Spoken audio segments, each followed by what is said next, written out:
ஒருத்தர் சிவனை நோக்கி ரொம்ப நாட்களா கடும் தவம் புரியுறாரு. அவனோட தவத்தை பார்த்து அந்த சிவனே நேர்ல வந்து ஒளி கொடுக்குறாரு. கொடுக்கும்போது உனக்கு என்ன வேணும் கேளு அப்படின்னு சொல்லி சிவன் கேட்குறாரு. அதுக்கு அவர் கேட்குறாரு, யாருக்கு என்ன வியாதி வந்தாலும் அதை சரி செய்யறமான ஒரு மூலிகை எனக்கு வேணும் அப்படின்னு சொல்லிட்டு கேட்குறாரு. சரின்னு சொல்லி சிவனும் அந்த மூலிகையை கொடுத்துட்டு போயிடுறாரு.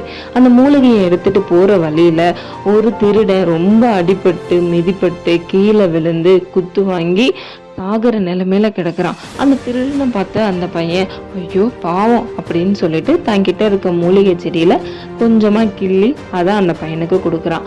அந்த திருடனும் அதை சாப்பிட்டு கொஞ்ச நேரத்திலே சரியாயிடுது.